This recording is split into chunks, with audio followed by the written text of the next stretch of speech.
गरीब के घर आया नया पंखा और फ्रिज। आह आह, क्या हुआ रेखा? गर्मी के मारे मेरे हाथ पैरों पर ये दाने निकल आए हैं। भाभी, थोड़ा सा बर्फ ला दीजिए। थोड़ा बर्फ लगाऊंगी तो आराम मिल जाएगा। रेखा, गर्मी को देखते हुए उस बर्फ वाले ने अब 100 रुपए की बर्फ कर दी है।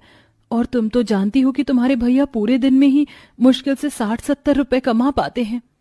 हे भगवान, भाभी अब मैं क्या करूं? मुझसे तो ये जलन और बर्दाश्त नहीं हो रही। अगर इस गर्मी में हमारे घर में भी एक फ्रिज होता तो हमें ऐसे एक बर्फ के टुकड़े के लिए तरसना नहीं पड़ता।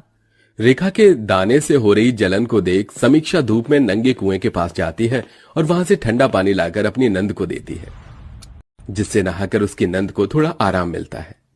अब जाकर थोड़ा आराम मिला, लेकिन भाभी फिर थोड़ी देर में मुझे पसीने आने शुरू हो जाएंगे। फ्रिज तो बहुत दूर की बात है, हमारे घर में तो एक पंखा तक नहीं है। रेखा, तुम तो जानती हो कि तुम्हारे भैया दिन भर में कितना कमा पाते हैं और मुझे भी खाना बनाने के महीने का सिर्फ 2000 रुपए ही मिलते हैं। इसमें ही हमें सब देखना होता है। लेकिन कब तक भाभी हम इस गर्मी को बर्दाश्त करेंगे? दोनों नंद भाभी गर्मी को लेकर आपस में बात कर ही रहे होते हैं कि तभी वहां समीक्षा के दोनों बच्चे मोनू और मालती स्कूल से आ जाते हैं। माँ, बहुत भूख लगी है, जल्दी से खाना दे दो, भूख बर्दाश्त नहीं हो रही है। क्या हुआ बच्चों?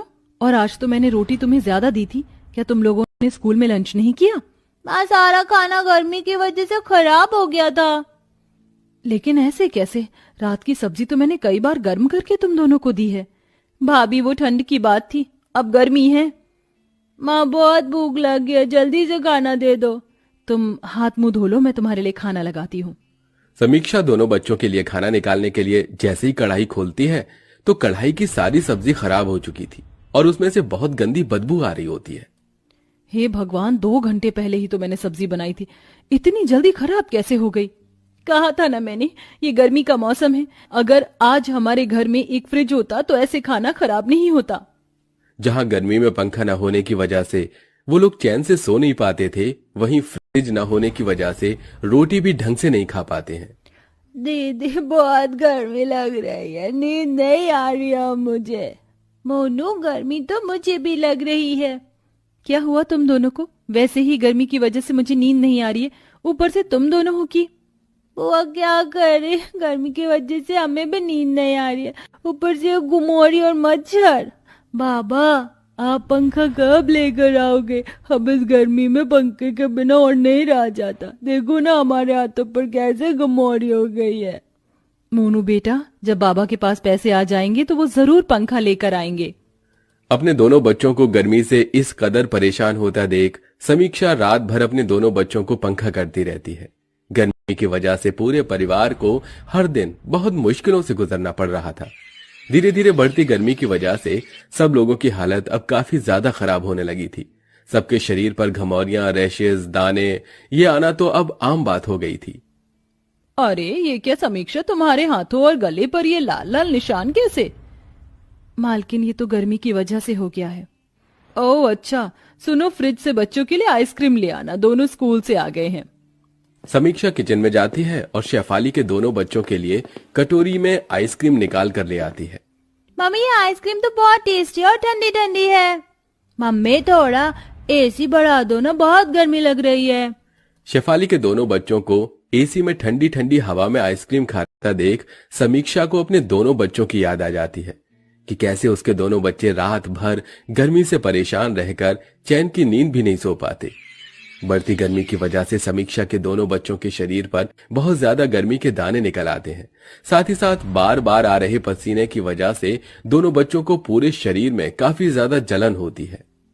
माँ, बहुत जलन हो रही है, कुछ करो ना माँ।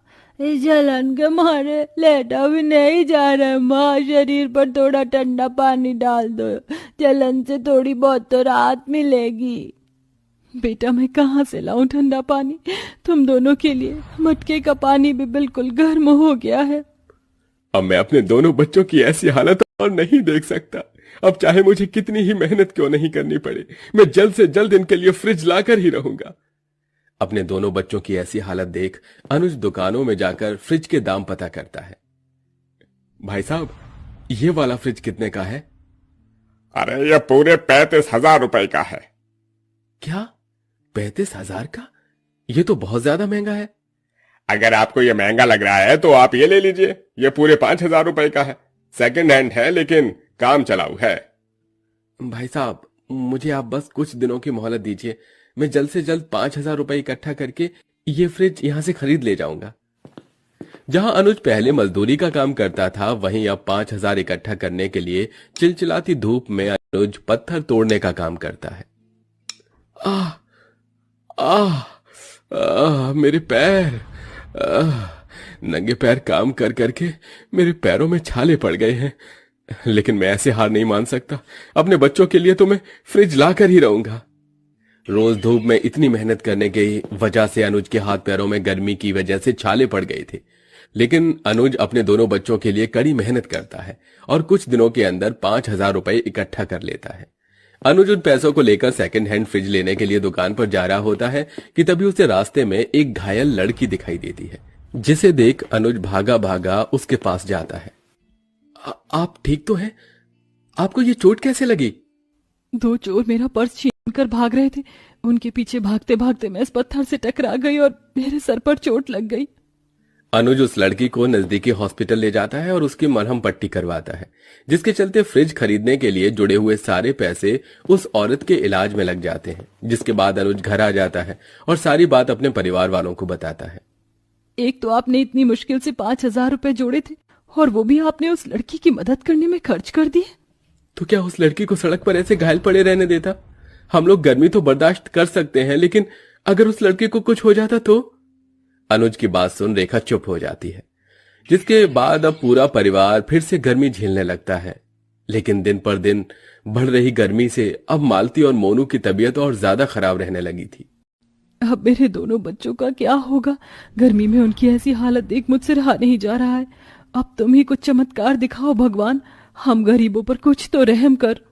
समीक्षा ये कहते हुए किचन में खाना बनाते बनाते रोने लगती है कि तभी वहां शेफाली आ जाती है और उसकी सारी बातें सुनती है और उसे थोड़ी देर बाद उसे हॉल में बुलाती है। जी मालकिन, आपने बुलाया? तुम्हें कुछ देना था, ये लो। ये तो वो मैंने दरअसल तुम्हारी सारी बातें सुन ली थी जब तुम किचन में रो रही थी। तुम्हारी तरह मैं भी एक माँ हूँ और एक माँ ही दूसरी माँ का दर्द समझ सकती है, और तुम्हारी ऐसी हालत मुझसे देखी नहीं गई, इसलिए मैं तुम्हें पंखा दे रही हूँ तुम्हारे बच्चों के लिए। मेरी तरफ से ये एक तोहफा है। अब तुम्हारे बच्चों को गर्मी से और परेशान नहीं होना पड़ेगा। शेफाली की बात से समीक्षा की आंखों में आंसू आ जाते हैं। समीक्षा उस पंखे को घर लाती है। अनुज पंखे को लगा देता है। पंखे से आ रही ठंडी ठंडी हवा से मानो सबकी गर्मी उड़नछू हो चुकी थी। दोनों बच्चे भी ठंडी हवा के मजे ले रहे थे कि तभी उनके घर के दरवाजे पर दस्तक होती है। अनुज जैसे ही दरवाजा खोलता है तो उसके सामने वही लड़की को खड़ा पाता है जिसकी उसने मदद की थी। आप यहाँ? जी, वो मैंने अस्पताल के आसपास लोगों से पूछकर बड़ी मुश्किल से आपके घर का पता ढूंढा है। उस दिन आप मुझसे बिना मिले ही चले गए थे और मैं आपका ठीक से शुक्रिया अदा भी नहीं कर पाई। मुझे पता चला जो पैसे आपने मेरे लिए खर्च किए वो पैसे से आप अपने परिवार के लिए फ्रिज लाने वाले थे। मुझे सुनकर बहुत बुरा लगा, इसलिए मैं आपको एक फ्रिज देना चाहती हूँ। मैंने तो बस आपकी मरहम पट्टी करवाई थी और आप उसके बदले मुझे फ्रिज दे रही हैं। मैं आपका एहसान कैसे चुकाऊंगा? इसमें एहसान वाली कोई बात नहीं है। आप धीरे धीरे करके इस फ्रिज के पैसों को किश्तों के तौर पर चुका देना। थोड़ी ही देर में दो आदमी एक बड़ा सा फ्रिज लेकर अनुज के घर पहुंचते हैं, जिसे देख उसके दोनों बच्चे बहुत खुश होते हैं। आज तो हमारे घर में पंखा फ्रिज दोनों आ गए। अब तो हम इस पंखे की हवा में आराम से सोएंगे और साथ ही साथ हमारे नए फ्रिज में हम रोज आइसक्रीम जमा कर खाएंगे। दोनों बच्चे को इतना खुश देखकर बाकी सब घर वालों के चेहरे पर भी खुशी आ जाती है, जिसके बाद अब उन लोगों को ना ही तो गर्मी में ठंडा पानी के लिए तरसना पड़ता है और ना ही पसीने से लथपथ होकर सोना पड़ता है।